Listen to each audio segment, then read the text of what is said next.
மாணவர்கள் அனைவருக்கும் வணக்கம். நம்ம இன்னைக்கு முதல்ல முக்கோணவியல் நேர்மாறு சார்ந்தவருடைய சில முக்கியமான முற்றொருமைகள் பார்க்க போகிறோம். அது என்னன்னு பார்த்தீங்கன்னா பிரதிபலிப்பு முற்றொருமைகள், ரிஃப்ளெக்ஷன் ஐடென்டிட்டிஸ் அப்படின்னு ஒரு விஷயம். இது ஏற்கனவே நம்ம பார்த்த ஒரு விஷயம் தான். Sine inverse of minus x அப்படின்னு நம்ம சொன்னாக்க it is nothing but minus sine inverse of x அப்படின்னு நமக்கு தெரியும். இதில் எக்ஸினுடைய மதிப்பானது -1 +1 வரைக்கும் எடுக்கப்பட வேண்டும். இது அப்படியே இதனுடைய தலைகீழான கொசிகண்ட் இன்வர்ஸுக்கும் பொருந்தும். Cosecant inverse of -x minus cosecant inverse of எக்ஸ்ன்னு சொல்லலாம். பட் நம்ம காஸ் இன்வர்ஸ் ஆஃப் -x சொல்லும் பொழுது நம்ம காஸ் இன்வர்ஸ் ஆஃப் எக்ஸ்ன்னு சொல்லலை. அதுக்கு மேலே நம்ம என்ன சொன்னோம், pi minus cos inverse of x அப்படின்னு ப்ரூவ் பண்ணி காமிச்சோம். இதே வடிவத்தில் நம்ம சீக்கண்ட் இன்வர்ஸ் ஆஃப் -x சொல்லலாம். இப்போ அடுத்தது tan inverse of -x அப்படின்னாக்க is equal to minus tan inverse of x அப்படின்னு சொல்ல முடியும்.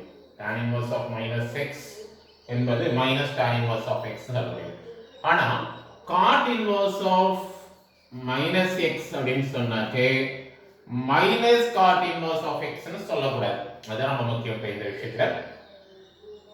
tan inverse of -x உடைய தலைகீழ் தான் cot inverse of -x. ஆனா ரிசல்ட் வந்து அதே மாதிரி மாடல்ல வராது. என்ன காரணம் அப்படின்னு பாத்தீங்கன்னாக்க இந்த இடத்துல ரெண்டுத்துலயும் பாத்தீங்கன்னாக்க for all x belongs to R. இது R வந்து எந்த மெய்யெண்ணாக கூட இருக்கலாம். பட் இதனுடைய மதிப்பு என்ன வரும் அப்படின்னு பாத்தீங்கன்னா pi minus cot inverse of x அப்படின்னு கிடைக்கும். ஏன் இந்த மாதிரி கிடைக்குது அப்படிங்கிறதுக்கான நிரூபணத்தை மட்டும் நம்ம பார்க்கலாம். இப்போ cot inverse of -x is equal to நம்ம தீட்டா அப்படின்னு வச்சுப்போம். இந்த தீட்டாவுடைய மதிப்பானது நல்லா கவனிக்கணும். இதுல tan inverse of -x equal to தீட்டானது தீட்டாவுடைய மதிப்பானது -π/2 ல இருந்து +π/2 வரைக்கும் இருக்கும். ஆனால் நம்ம கடைசியா பார்த்தது cot inverse உடைய ரேஞ்ச் பாத்தீங்கன்னாக்க ரேஞ்ச் வந்து நமக்கு 0 ல இருந்து π வரைக்கும் இருக்கும். தீட்டாவுடைய மதிப்பானது 0 ல இருந்து π வரைக்கும் தான் வரும். that is we called as வீச்சகம் அப்படின்னு நம்ம சொல்றோம். இப்போ -x equal to cot theta, அதாவது x is equal to minus cot theta அப்படின்னு சொல்லிடலாம். ஆனா இங்க நம்ம என்ன பண்ணோம், cot of minus theta is also minus cot theta. ஆனா இந்த இடத்துல theta என்பது நமக்கு எங்க இருக்கு அப்படின்னு கேட்டீங்கன்னா 0 ல இருந்து πக்குள்ளார தான் இருக்கு, நெகட்டிவா கிடையாது. 0 ல இருந்து π வரைக்கும் தான் இருக்கு. அதனால இந்த minus cot theta can be written as cot pi minus theta னு எழுது. cot of minus theta minus cot theta தான். பட் இந்த இடத்துல minus theta கிடையாது அப்படிங்கறனால, நெகட்டிவ் சைன் கிடையாது அப்படிங்கறனால theta 0 க்கும் π க்கு நடுவுல இருக்கறனால இந்த cot pi minus theta வெச்சுக்கணும். therefore cot inverse of x equal to pi minus theta, therefore theta equal to pi minus cot inverse of x அப்படின்னு நம்ம எடுத்துக்கொள்ள முடியும். அப்ப tan inverseக்கும் cot inverseக்கும் சிறு வேறுபாடுகள் இருக்கு, அது நம்ம தெரிஞ்சுக்கலாம். அடுத்தது பார்க்கலாம். அடுத்தது தலைகீழ் முற்றொருமைகள் அப்படின்னு ஒரு விஷயத்தை பார்க்க போறோம். Inverse identities. இன்வர்ஸ் ஐடென்டிட்டிஸ்ல sin inverse of 1/x அப்படின்னு இருந்தாக்க அதை நம்ம cosecant inverse of x அப்படின்னு எழுதிக்கலாம். இதுல x என்பது -1 ல இருந்து +1 ஐ தவிர மீதி அனைத்து மெய்யெண்களையும் நம்ம எடுத்துக்கலாம். இதுல sin inverse of 1/x equal to some theta அப்படின்னு எடுத்துக்கிட்டாக்க 1/x is equal to sin theta அப்படின்னு இருக்கும்.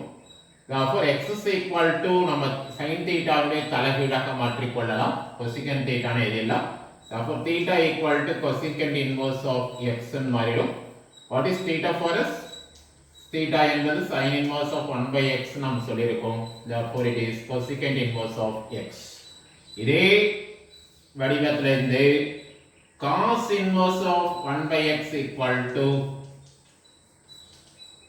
நம்ம secant inverse of x அப்படி நம்ம நிரூபிச்சு காட்ட முடியும். tan inverse of 1/x is equal to cot inverse of x அப்படின்னு சொல்லலாம். அப்படின்னாக்க ஒரு சிறு கண்டிஷன் இருக்கு. இந்த மாதிரி எப்ப சொல்லலாம் அப்படின்னாக்க for all x belongs to here is a positive number for all x greater than 0. Positive நம்பருக்கு மட்டும்தான் இது பொருந்தும். சப்போஸ் x வந்து நெகட்டிவாக இருந்தால் இது பொருந்தாது. Suppose if x is a negative number அப்படின்னு எடுத்துக்கிட்டீங்கன்னாக்க tan inverse of 1 by x is equal to some theta அப்படின்னு இருக்கும். Therefore 1 by x equal to tan theta அப்படின்னு வரும். Suppose I am going to take theta is equal to some negative number அப்படின்னு வச்சுக்கலாம். Since tan 1 by x is negative, tan inverse உடைய வீச்சு பார்த்தீங்கன்னாலும் உங்களுக்கு ஒரு நெகட்டிவா தான் வரும். Therefore theta equal to minus theta 1 அப்படின்னு வச்சுப்போம். இங்கே 1 by x equal to tan of minus theta 1 it is. Therefore it is minus tan theta 1. Therefore x is equal to minus cot theta 1.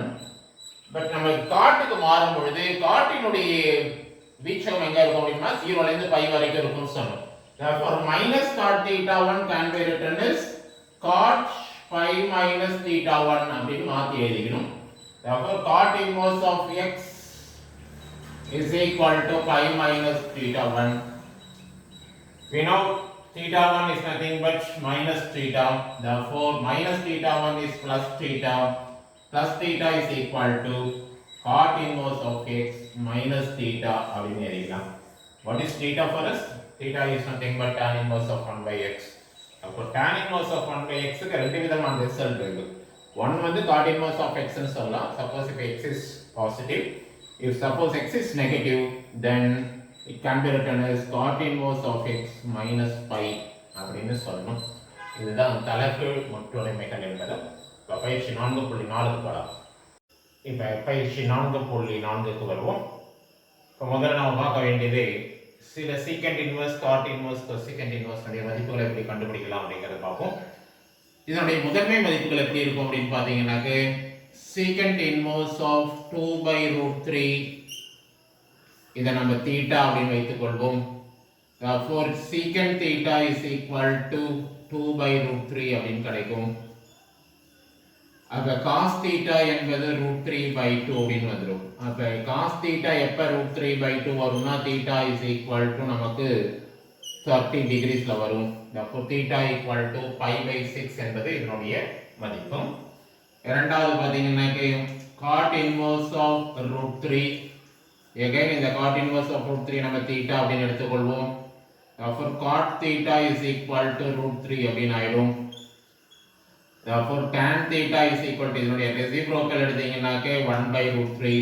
tan எப்ப 1 by root 3 வரும் அப்படின்னு பாத்தீங்கன்னாக்க again theta is equal to 30 degrees, pi by 6. next cosecant inverse of 1 by root 2 பார்க்கணும். cosecant inverse of minus root 2 is equal to theta. that means minus root 2 is equal to cosecant theta.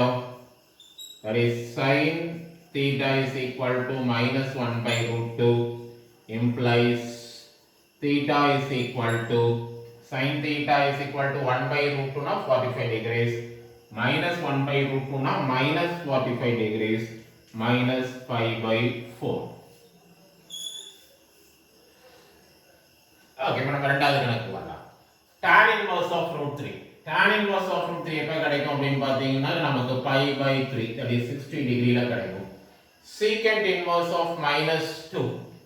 secant inverse of minus x என்பது நமக்கு pi minus secant inverse of x. therefore it is pi minus secant inverse of 2 அப்படினு எழுதிக்கலாம். எப்ப secant inverse of 2 வரும் அப்படினு பாத்தீங்கன்னாக்க pi minus secant inverse of 2 is cos inverse of 1 by 2. secant inverse of x equal to cos inverse of 1 by x. therefore cos inverse of 1 by 2 is nothing but நமக்கு pi by 3 அப்படினு கிடைக்கும். therefore it is 2 pi by 3 minus pi. therefore the answer is minus pi by 3 is the result. okay, next to sin inverse of minus x, that is minus sin inverse of x. here it is minus sin inverse of 1, that is minus pi by 2.